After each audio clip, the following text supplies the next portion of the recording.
You are listening to Alex Nanlohi Podcast, to know the Lord and to make Him known.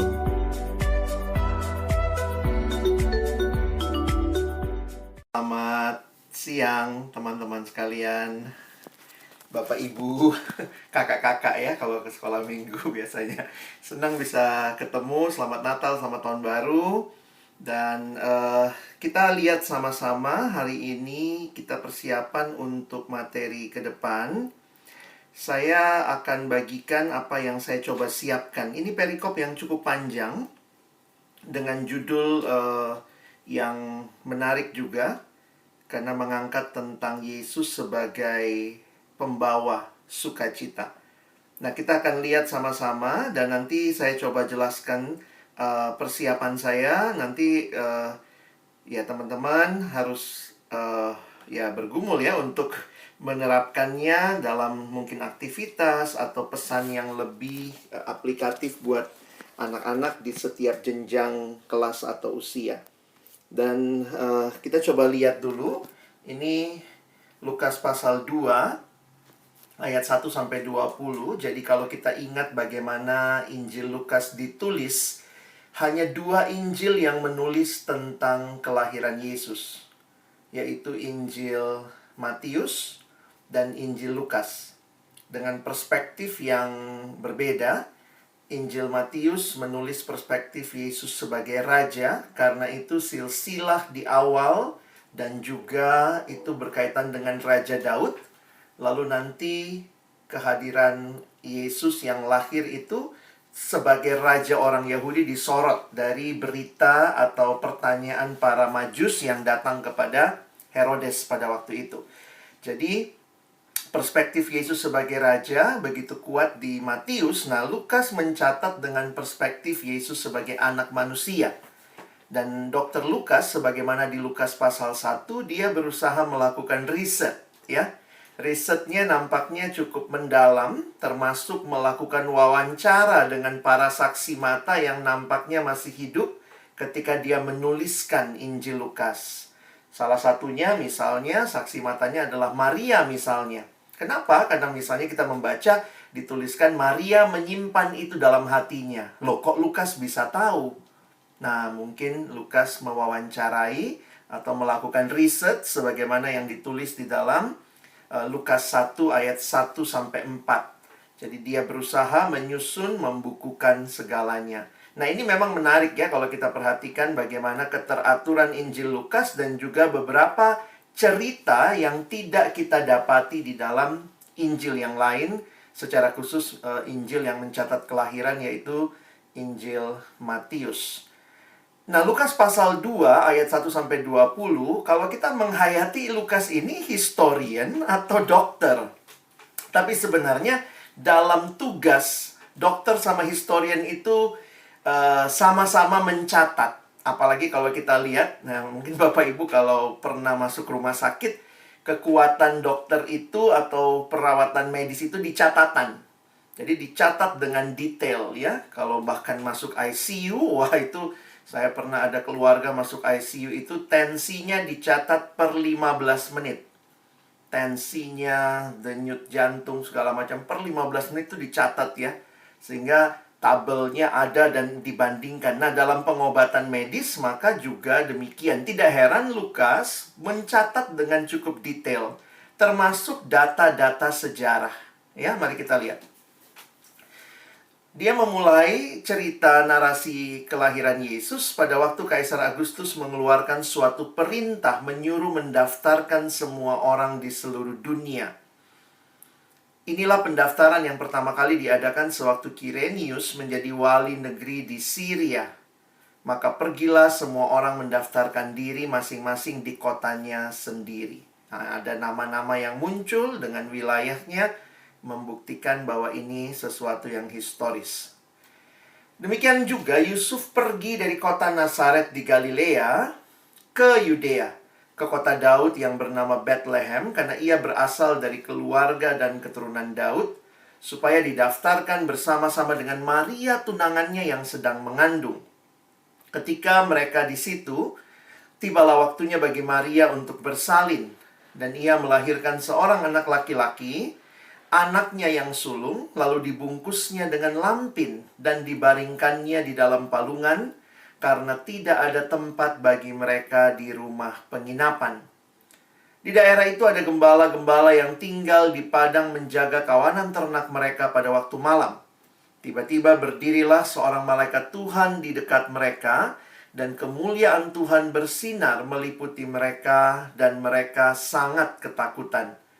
Lalu kata malaikat itu kepada mereka, "Jangan takut, sebab sesungguhnya aku memberitakan kepadamu kesukaan besar untuk seluruh bangsa. Hari ini telah lahir bagimu juru selamat, yaitu Kristus, Tuhan di kota Daud. Dan inilah tandanya bagimu. Kamu akan menjumpai seorang bayi dibungkus dengan lampin dan terbaring di dalam palungan. Dan tiba-tiba tampaklah bersama-sama dengan malaikat itu sejumlah besar bala tentara sorga yang memuji Allah, katanya, 'Kemuliaan bagi Allah di tempat yang maha tinggi, dan damai sejahtera di bumi di antara manusia yang berkenan kepadanya.' Setelah malaikat-malaikat itu meninggalkan mereka dan kembali ke sorga, gembala-gembala itu berkata seorang kepada yang lain, 'Marilah kita pergi ke Bethlehem untuk melihat apa yang terjadi di sana seperti yang diberitahukan Tuhan kepada kita.' Lalu mereka cepat-cepat berangkat dan menjumpai Maria dan Yusuf dan bayi itu yang sedang berbaring di dalam palungan. Dan ketika mereka melihatnya, mereka memberitahukan apa yang telah dikatakan kepada mereka tentang anak itu. Dan semua orang yang mendengarnya heran tentang apa yang dikatakan gembala-gembala itu kepada mereka.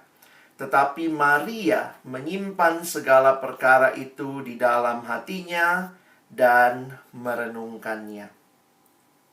Nah, menarik untuk memperhatikan kisah ini. Yang menarik adalah sejarah selalu ditulis dalam sebuah perspektif. Tentunya pada waktu itu ada yang menuliskan sejarah, tetapi Lukas juga menuliskan sejarah yang sama dari perspektif yang berbeda. Jadi memang kalau kita pikir-pikir, kalau sejarah itu cuma satu perspektif, ya nggak usah lagi dong ada buku sejarah baru yang terbit. Tetapi menarik, setiap buku sejarah menuliskan dari perspektif yang berbeda.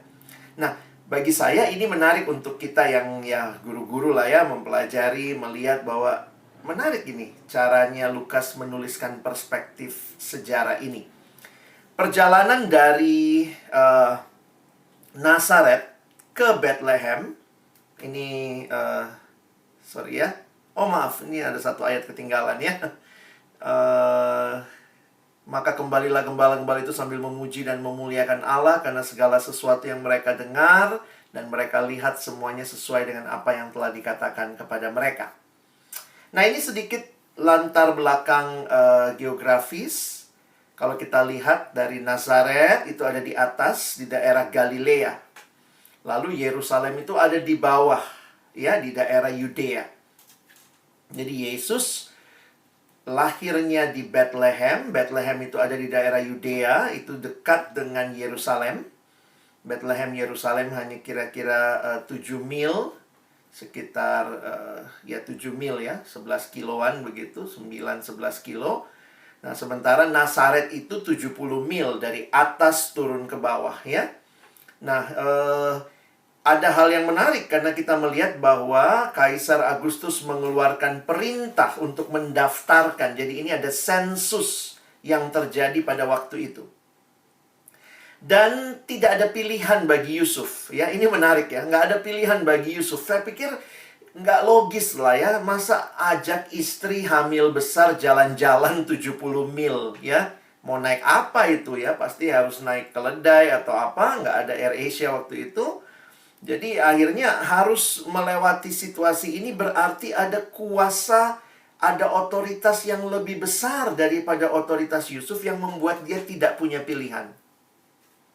Nah, tapi di sisi yang lain nanti kita melihat bahwa ternyata ini menggenapkan. Ada pembuat sejarah, the story maker, God of history, yang sedang menggenapkan kehendaknya. Karena Mesias harus lahir di Bethlehem. Jadi bisa kita bayangkan ya, kalau kita misalnya lihat ceritanya, sampai bulan ke-9 kok masih di Nazaret gitu ya. Gimana caranya menggenapkan bahwa Mesias itu harus lahir di Bethlehem? Nah, Tuhan pakai sejarah ketika Agustus mengeluarkan perintah untuk mendaftarkan orang. Dan karena Kaisar Agustus ini memerintah pada waktu itu, maka kita mungkin bisa bertanya begitu, apa tujuannya sensus? Ada dua tujuan utama sebenarnya dalam sensus. Kalau kita lihat, sensus Romawi itu untuk registrasi kemiliteran. Tetapi jangan lupa orang Yahudi tidak punya kewajiban melayani atau terlibat dalam militernya Roma. Tetapi ada hal kedua yang juga menjadi tujuan sensus adalah mengetahui berapa banyak yang harus membayar pajak. Jadi ini satu hal yang dilakukan untuk mengetahui kekuatan negara, kekuatan sebuah bangsa. Dan ternyata ini ya, kalau saya kutip dari kalimat ini, Augustus' decrees went out in God's perfect timing and according to God's perfect plan to bring His Son into the world. Jadi semua tepat pada waktunya Allah, lahirlah Yesus. Mungkin ini banyak aspek ya, karena ayatnya panjang, banyak aspek. Saya coba angkat aja mungkin aspek-aspek yang saya coba siapkan ya. Nah, ini aspek sejarah ini menarik nih.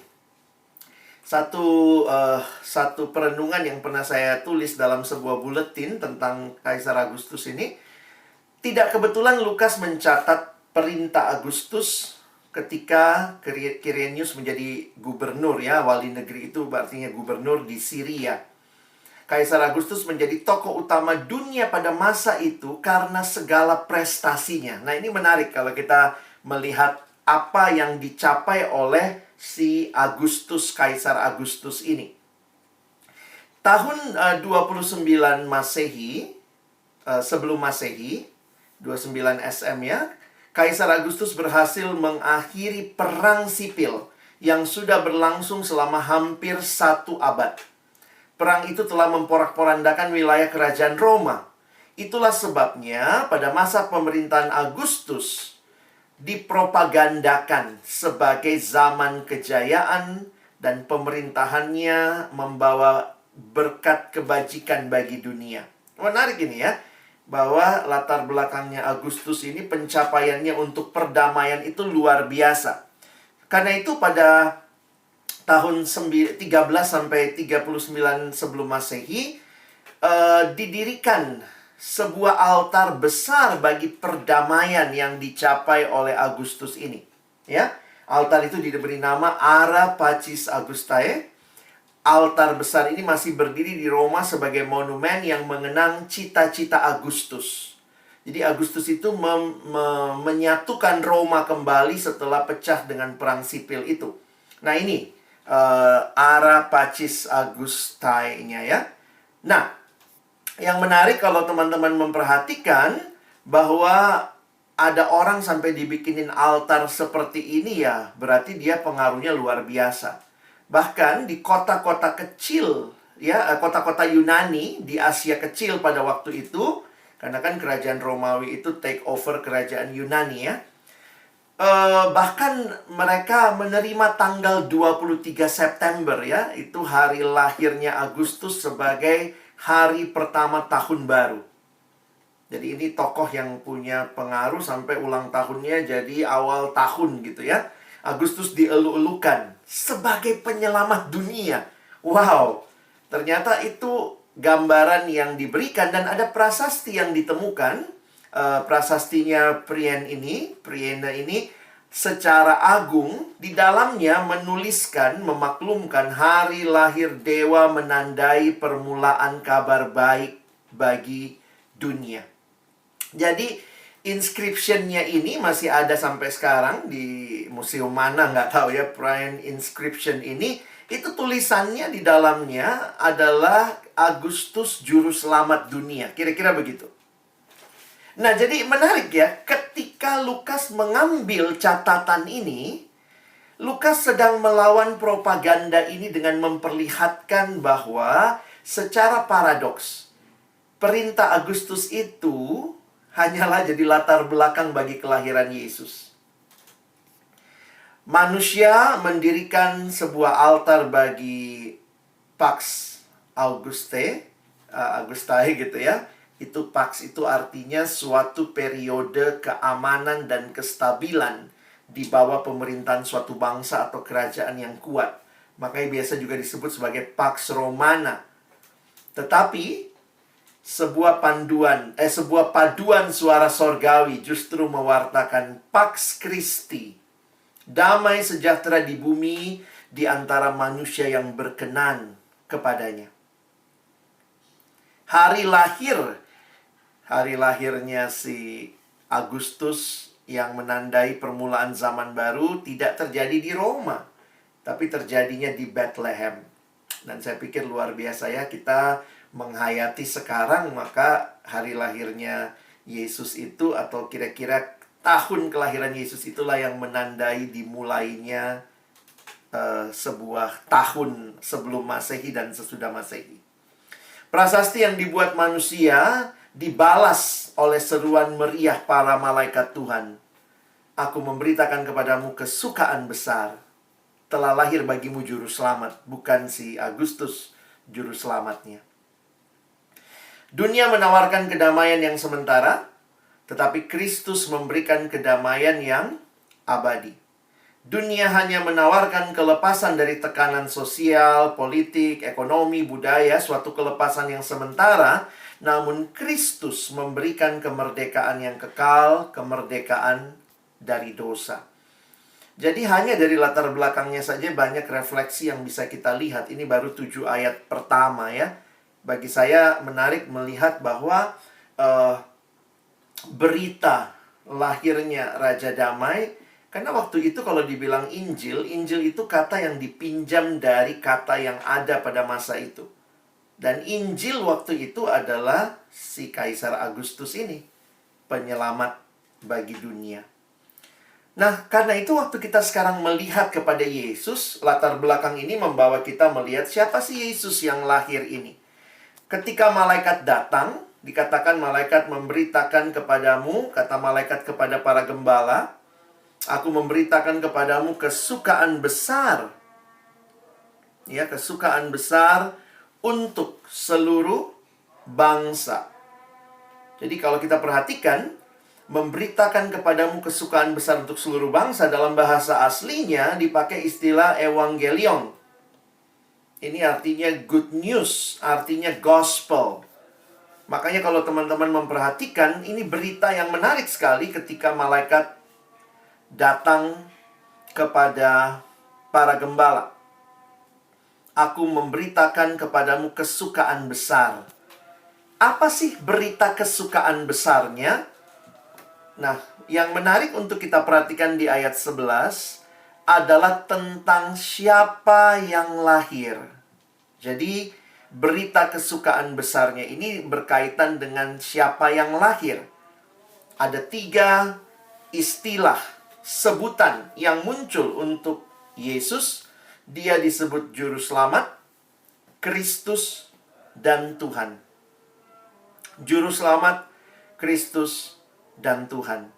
Dan bayangkan bahwa ini berita kesukaan besar bagi seluruh bangsa. Jadi kita coba lihat sekilas satu persatu ya. Waktu bicara Juru Selamat, kalau teman-teman melihat, memang bahasa Indonesia menarik ya. Saya nggak tahu anak-anak kita bisa paham atau tidak, tapi memang kan kata juru, juru selamat. Makanya kalau terjemahan Alkitab yang baru biasanya dipakai istilah penyelamat saja. Karena kalau kata juru selamat ini kan kata kuno ya, savior, penyelamat. Juru itu kan berarti orang yang ahli ya. Jadi orang yang ahli, juru kunci, ahli kunci. Kalau juru selamat, dia yang ahli dalam menyelamatkan. Dan memang Yesus juru selamat. Perhatikan kalimat yang disampaikan tadi, berita sukacitanya bahwa hari ini telah lahir bagimu juru selamat. Itu berita sukacita.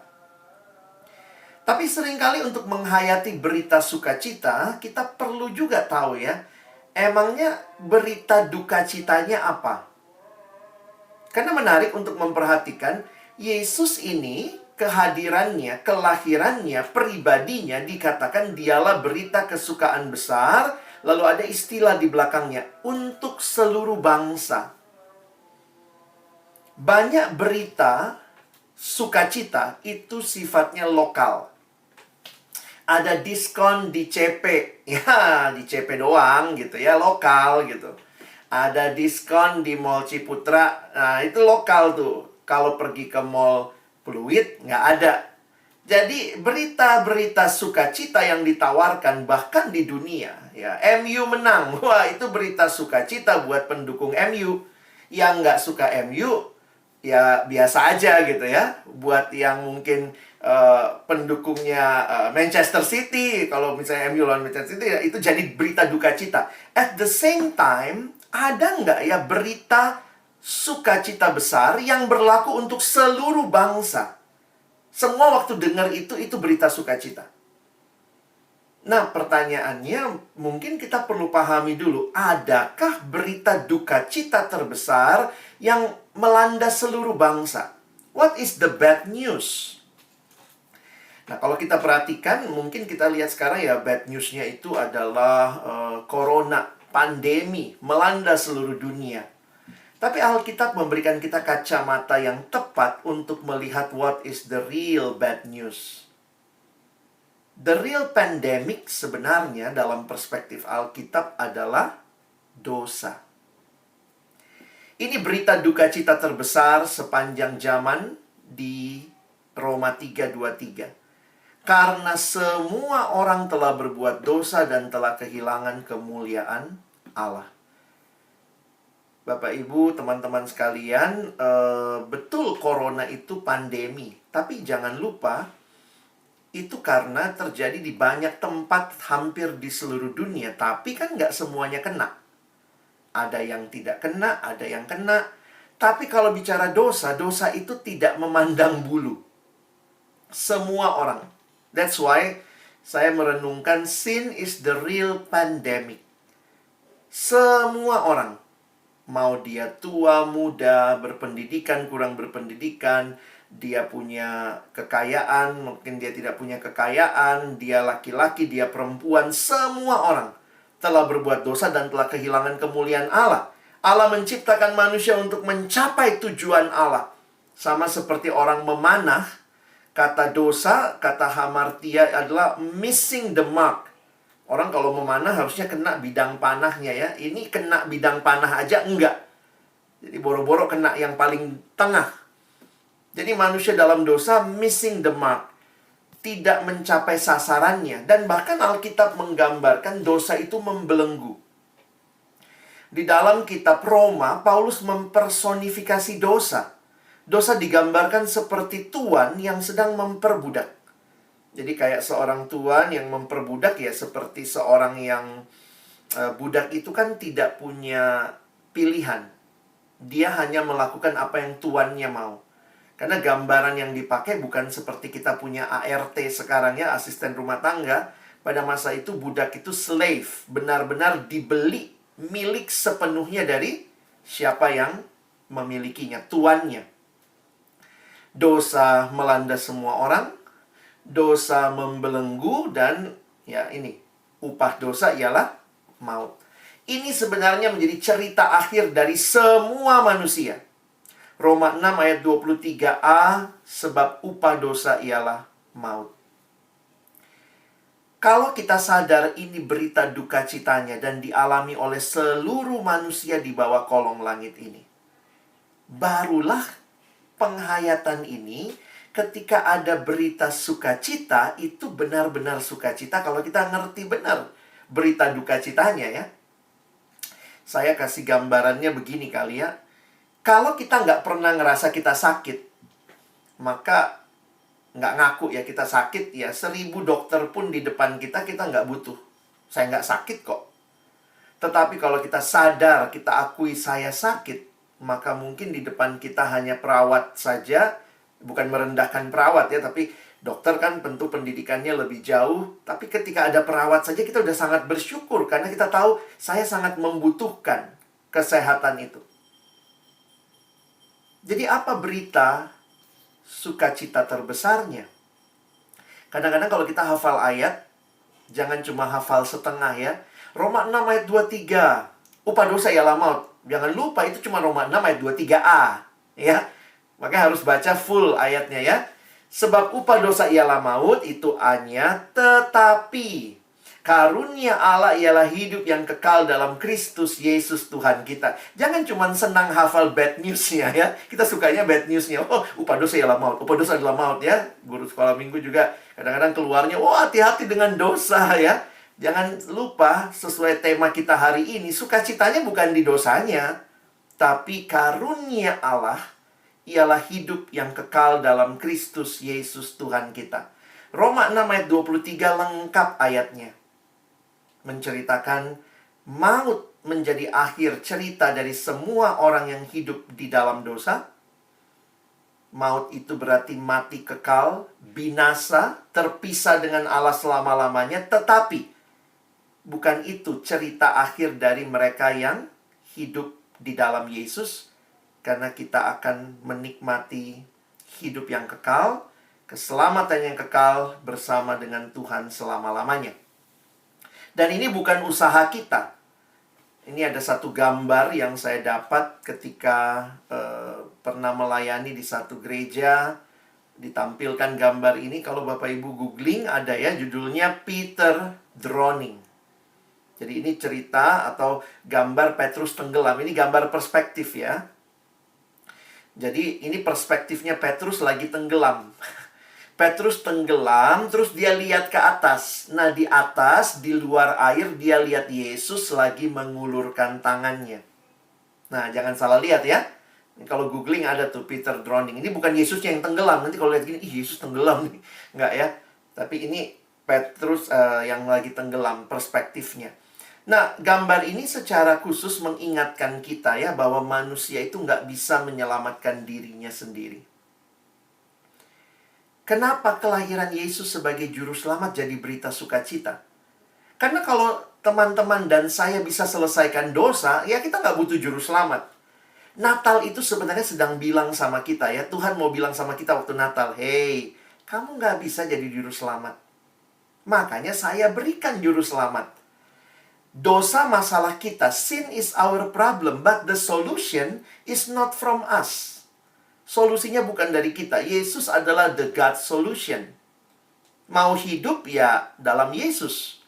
Makanya ketika Matius pasal 1, ketika malaikat tampak kepada Yusuf, waktu itu Yusuf mau menceraikan Maria diam-diam, lalu malaikat muncul dan kemudian mengatakan kepada Yusuf kalimat berikut. Ia, malaikat bilang sama Yusuf, ia, Maria, akan melahirkan anak laki-laki. Dan engkau, Yusuf, akan menamakan dia Yesus. Karena dialah yang akan menyelamatkan umatnya dari dosa mereka. Kalau mengerti seperti ini, maka sebenarnya Natal itu bukan cuma perayaannya orang Kristen. Harusnya Natal menjadi perayaan semua manusia berdosa. Karena jawaban dari pergumulan kita, pergumulan manusia yang paling utama ada dalam Kristus. Yesus kan tidak pernah turun dari surga pakai papan besar. Maaf untuk kalangan sendiri. Nggak ada. Itu kita yang bikin papannya. Jadi kehadiran dia, mulai dari kelahiran, lalu dia bertumbuh, dia melayani, dia menderita, dia mati, dia bangkit, dia naik ke surga, dia janji akan datang kedua kali. Sebenarnya kalau kita mengerti ini harus mengerti seluruhnya ya. Yang berita sukacita itu bukan cuma kelahiran Yesusnya, tapi seluruh hidup Yesus. Karena di dalam keseluruhan hidup, karena Yesus itu tidak hanya tinggal jadi bayi kecil pada waktu Natal. Kita mesti menghayati ada Jumat Agung, ada Paskah, ada kenaikan Yesus. Jadi jangan meromantiskan Natal seolah-olah berita sukacitanya cuma di Natal. Itu permulaan dari karya Kristus. Tapi ingat, karya Kristus tidak berakhir di palungan. Yesus bayar harga yang sangat mahal untuk penebusan kita. Jadi saya membayangkan ketika para gembala datang dan melihat sang bayi, itu gimana penghayatannya ya, bayi ini nih juru selamat. Tapi waktu itu Yesus pun ya bayi mungil yang hopeless, ya maksudnya helpless ya, nggak bisa menolong dirinya sendiri, harus ditolongin Maria dan seterusnya. Tapi inilah juru selamat itu. Makanya ini jadi berita sukacita. Yang kedua disebut Kristus. Kristus ini dalam kamus Alkitab, kalau teman-teman punya kamus Alkitab LAI di belakang tuh ada ya. Terjemahan Yunani dari kata Ibrani Mashiach atau Mesias, atau bahasa Arab Al-Masih. Artinya yang diurapi oleh Tuhan. Yesus disebut Kristus karena dialah yang dipilih Allah menjadi penyelamat dan Tuhan. Memang akhirnya Kristus juga menjadi nama diri untuk Yesus. Tapi itu bukan famnya ya. Yesus, famnya apa? Kristus, bukan. Kristus itu adalah sebutannya. Yesus Sang Mesias. Yesus yang diurapi oleh Tuhan. Aspeknya apa tentang Kristus ini? Ini dijanjikan nubuatnya oleh Yesaya dalam berita-berita Natal yang kita dengar. Bahkan 700 tahun sebelum Yesus lahir. Bagi saya, buat orang Yahudi menantikan Mesias, jangan lupa mereka memang masih menantikan Mesias yang politis. Karena berharap mereka dibebaskan dari penjajahan Romawi. Dan mungkin ini juga penantian yang panjang ya. Bayangkan ya, menanti 700 tahun lebih. Teman-teman kebayang nggak gitu ya, kalau ada teman janji terus baru ditepati 700 tahun kemudian. Tapi Alkitab memberikan beberapa catatan buat kita. Galatia 4 misalnya, tetapi setelah genap waktunya. Jadi itu at God's time, in His time. Maka Allah mengutus anaknya yang lahir dari seorang perempuan dan takluk kepada hukum Taurat. Dan ingat, tujuan utamanya bukan membebaskan mereka dari politik. Ia diutus untuk menebus mereka yang takluk kepada hukum Taurat supaya kita diterima menjadi anak. Mungkin orang bilang Tuhan masih setia nggak menggenapi janjinya. Kalau teman-teman nanti perhatikan, gembala ini kan waktu pulang ketemu Yesus tetap jadi gembala ya. Kan nggak pulang tiba-tiba gembala jadi konglomerat gitu ya, enggak. Tetap jadi gembala, tapi pengharapan itu pasti. Buat mereka, bagi saya itu yang membuat mereka meyakini apa yang mereka dengar dan lihat itu sesuatu yang pasti. Karena itu ingat, jangan ragukan Tuhan. 2 Petrus 3 ayat 9 mengatakan Tuhan tidak lalai menepati janjinya. Sekalipun ada orang yang menganggapnya sebagai kelalaian.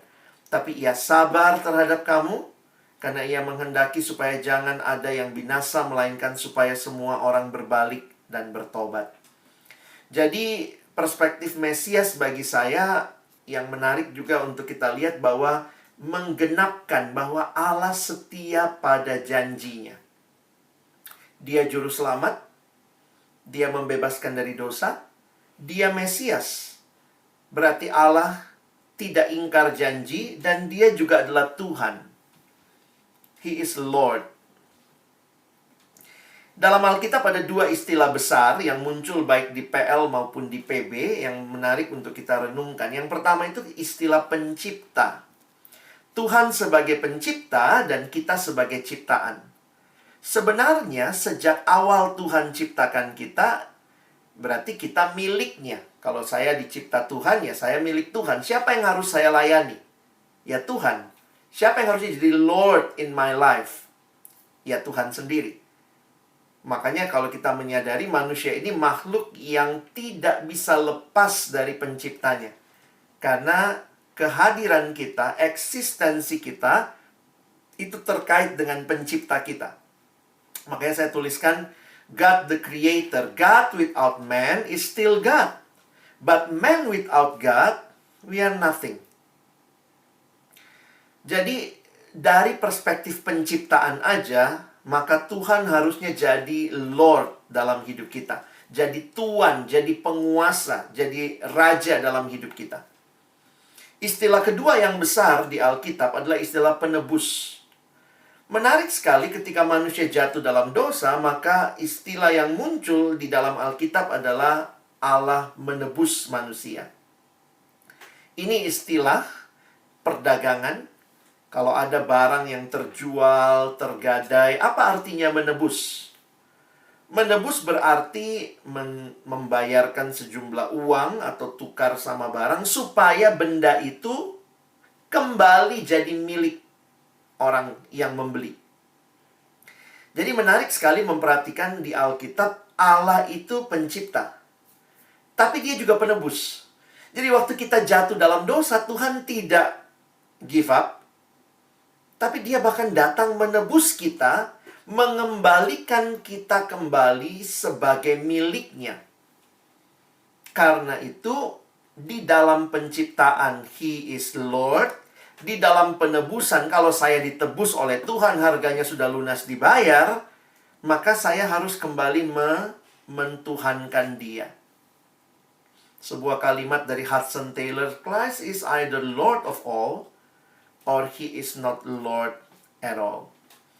Jadi kalau kita lihat aspek-aspek ini, kita jadi kembali melihat gitu ya, di tengah-tengah kondisi politik. Karena caranya Lukas menulis sebenarnya dia lagi bicara politik dunia masa itu.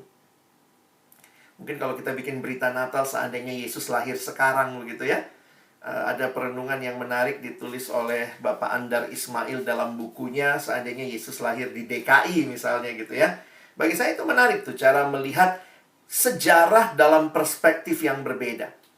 Kalau kita melihat bayi kecil ini hanya seperti satu dari seratusan bayi yang lahir di malam yang sama dengan Yesus, he is just nothing. Apa bedanya? Tapi kenapa ini jadi sukacita? Karena latar belakangnya mau menyatakan bahwa dia lebih besar dari siapapun yang terbesar di masa itu. Yang disebut penguasa, yang disebut juru selamat, yang disebut pembawa damai, Pax Romana, dia adalah Pax Christi. Makanya ini tema kita. Yesus pembawa sukacita. Harus kita sadari beritanya dulu. Apa sih? Dia juru selamat, dia Kristus, dia Tuhan. Karena itu inilah sukacita besar. Dan malaikat menyampaikan ini kepada para gembala. Dan makanya paduan suara pertama malam itu paduan suara malaikat ya. Natal pertama tuh nggak ada latihan paduan suara, yang latihan di surga gitu ya. Mereka nyanyi gitu. Dan menarik ya, malaikat menyampaikan kidung damai sejahtera di bumi. Kemuliaan bagi Allah di tempat yang maha tinggi dan damai sejahtera di bumi di antara manusia yang berkenan kepadanya. Respon terakhir, setelah malaikat-malaikat itu meninggalkan mereka, kembali ke surga. Ini menarik juga ya. Kalau bikin cerita Natal, memang teman-teman, kita di cerita Natal itu yang dibutuhkan pemainnya cowok semua ya. Biasanya begitu harusnya ya, karena yang cewek itu cuma Marianya. Jujur aja kalau baca Alkitab tuh malaikat itu gendernya cowok. Kita sekarang malaikat cewek, anak-anak cewek jadi malaikat gitu ya. Malaikat kan namanya kan Gabriel ya. Namanya Gabriel bukan Gaby gitu. Jadi kalau teman-teman perhatiin memang sebenarnya nggak ada perempuan lain di dalam cerita Natal selain Maria gitu ya. Adalah tambahan biasanya sekarang orang yang pemilik penginapan yang cerewet. Nah itu biasanya cewek juga ditaruh. Tapi itu intermezzo aja ya. Karena beberapa kali saya pelayanan Natal, lalu kemudian waktu itu pernah gini, Kak, nanti kakak masuk setelah tarian malaikat. Wah, saya pikir wah ada tarian malaikat. Lalu kemudian ada cewek-cewek, bajunya cantik putih semua gitu ya. Saya bilang, wah ini nggak sesuai Alkitab ini. Kalau yang di Alkitab, malaikatnya cowok. Gitu ya, itu intermezzo lah. Oke. Nah, setelah malaikat meninggalkan mereka, mereka pergi. Nah, bagi saya yang menarik adalah respon ayat 16. Lalu mereka cepat-cepat berangkat, menjumpai Maria, Yusuf, dan bayi itu yang sedang berbaring di dalam palungan. Sebenarnya nanti kalau teman-teman lihat ayat atasnya itu kan dikasih tahu ya, kamu akan menjumpai seorang bayi. Jadi ada 3 petunjuk. jumpai seorang bayi, dibungkus dengan lampin, dan terbaring di dalam palungan. Bagi saya, dua yang pertama itu umum. Ketemu bayi manapun yang lahir ya biasanya dibungkus lampin. Tapi menarik yang ketiga nih, dan itu yang dituliskan di ayat 16, mereka benar-benar ketemu yang dijanjikan di dalam palungan.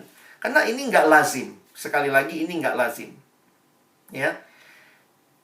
Dan ketika mereka melihatnya, mereka memberitahukan apa yang telah dikatakan kepada mereka tentang anak itu. Jadi mereka kasih tahu nih sama Maria. Jadi kira-kira dari mana Lukas tahu Yesus disebut Juru Selamat Kristus Tuhan? Dari Maria. Maria tahu dari mana? Ini gembala nih. Ya, begitu datang cerita, "Wih, tadi kami ketemu," gitu ya. Dan semua orang yang mendengarnya heran tentang apa yang dikatakan gembala-gembala itu kepada mereka. Tetapi Maria, nah ini sikap yang menarik ya. Maria menyimpan segala perkara itu di dalam hatinya dan merenungkannya. Nah, ayat yang terakhir, maka kembalilah gembala-gembala itu sambil memuji dan memuliakan Allah. Perhatikan, karena segala sesuatu yang mereka dengar dari malaikat, mereka lihat sebagai saksi mata, semuanya sesuai dengan apa yang telah dikatakan kepada mereka. Tidak ada keterangan khusus mereka pulangnya seperti apa. Nah, kita yang biasanya menafsirkan, karena ada kalimat sambil memuji dan memuliakan Allah, kita bilangnya mereka bersukacita. Mereka mengalami hidup yang diubahkan, ya. Tapi itu buat saya jangan lupa ya, gembala pulang tetap gembala. Tapi perjumpaan mereka dengan sang bayi Natal itu, saya pikir ini membawa perubahan hidup yang mendasar, bukan dalam status, bukan dalam fasilitas, tapi mungkin seperti yang digambarkan dalam tekadnya ya. Kalau tahu yang lahir juru selamat, sebenarnya artinya apa? Kita nggak butuh lagi usaha menyelamatkan diri kita. Berarti kita sekarang bisa taat. Taat bukan supaya selamat. Taat justru karena sudah ketemu juru selamat. Dan taatnya itu bukan taat dengan takut nih, kalau saya nggak taat nanti nggak jadi masuk surga. Enggak. Tapi taat dengan sukacita, karena kita bertemu dengan sumber sukacita itu. Jadi kalau kita bisa menanamkan Injil ini kepada anak-anak kita, mengingatkan mereka, mereka bukan taat supaya selamat. Taat justru karena sudah selamat. Kenapa? Karena sudah bertemu dengan Yesus, Juru Selamat. Terima dia dalam hati kita, sekarang hidupi ketaatan dengan sukacita. Kalau dibilang jangan nyontek, ya jangan nyontek tuh dengan sukacita. Terima kasih Tuhan, kau sudah selamatkan saya nggak mau hidup mendukakan hatimu. Saya mau tidak nyontek dengan sukacita, karena saya tahu ini responku, karena sudah diselamatkan. Ada komitmen untuk berubah. Ada komitmen harusnya juga untuk hidup berbeda dengan dunia. Dan ini yang teman-teman sebagai kakak-kakak atau guru pendamping sekolah minggu akan pikirkan, bagaimana kita merindukan perjumpaan adik-adik kita dengan Yesus, sang pembawa sukacita, yang memang menjadi berita yang sangat dibutuhkan dunia ini, membawa mereka hidup dalam keselamatan tentunya. Dan keselamatan itu membuahkan ketaatan yang penuh sukacita. Joyful obedience. Ada satu lagu tapi bahasa Inggris ya.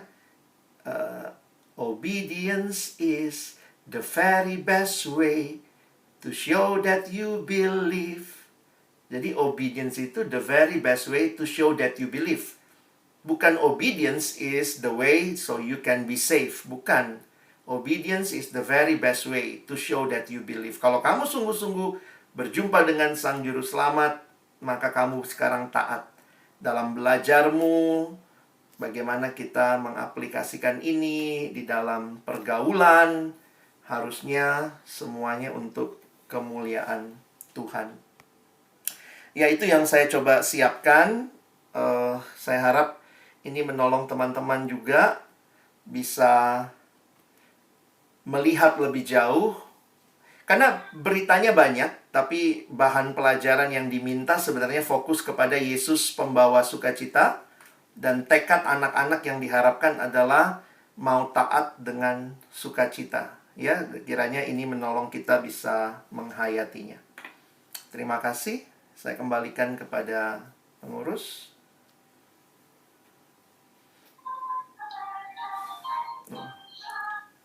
Oh, udah ketemu lagunya ya, Kak Arwinto.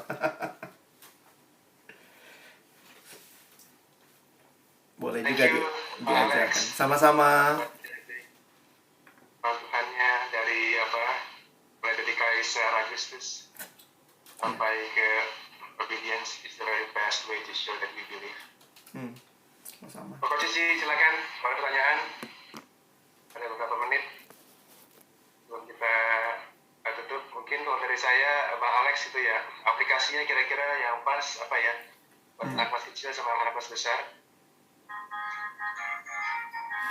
Yang bisa ada banyak motivasi taat.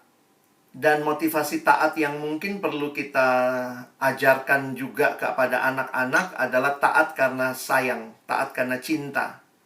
Jadi bukan cuma taat karena takut dihukum. Jadi itu yang memang sulit ya. Untuk ngajar anak ini saya sadar betul gitu. Kita mesti cari cara yang tepat karena kita mengajarkan juga anugerah. Tapi pada saat yang sama anak-anak perlu belajar disiplin. Nah, disiplin tidak meniadakan anugerah.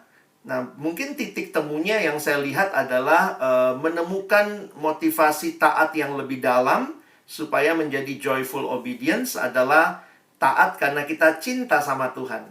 Jadi, mungkin bisa ngarahin adik-adik kalau Tuhan sudah begitu baik, kita mau memberikan apa nih dari hidup kita? Ya, kira-kira seperti itu sih. Saya ya mungkin teman-teman lebih ahli ya ngajar anak-anak ya. Kalau saya karena banyak di remaja pemuda tuh bisa diajak diskusi ya. Kalau anak-anak mungkin kita temukan titik temu ketaatan yang joyful itu seperti apa. Jadi buat anak-anak lebih cocok joyful obedience ya, Bang. Bukan fear to the Lord. Kan juga kenalkan ketaatan. Iya. Yang berdasarkan takut akan Tuhan, fear to the Lord. Kalau ini lebih cocok buat anak-anak joyful obedience. Jadi mungkin kayak belajar ya. Kalau mereka belajar itu ya karena mereka memang mau memberi yang terbaik kepada Tuhan, kepada orang tua. Kita bukannya bawa ke melankolis juga ya. Kita nggak mau Tuhan nangis gitu juga kan. Biasanya kita, jadi jangan juga membuat Tuhan jadi kayak iba banget gitu ya. Kita kayak mesti sogok-sogok dia. Tapi mungkin kita perlu untuk bawa anak-anak melihat Tuhan suka dengan ketaatan yang lahir dari. Nah, salah satu memang kalau saya banyak pakai lagu sih ya, Kak. Misalnya lagu itu juga, obedience is the very best way to show that you believe, doing exactly what the Lord command, doing it joyfully. Nah, itu ada kalimatnya tuh. Doing it joyfully, action is the key, do it immediately, and joy will you receive. Obedience is the very best way to show that you believe. Obedience. Obedience is the very best way to show that you believe. Ya, biasanya lagu. Linknya dari YouTube Ya. dikirim ke grup. Udah dikirim sama Kak Arinto ya. Ada kalimat joyfulnya, makanya saya langsung ingat lagu itu.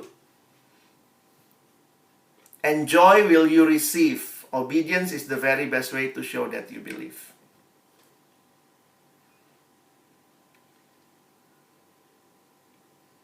Jadi kita taat dan untuk mendapatkan anugerah, kita taat untuk memetik untuk show ya. Iya. Dan orang-orang yang kasih anugerah. Lebih kepada respon. Ketaatan itu respon, bukan syarat untuk selamat. Respon dari kita yang sudah selamat.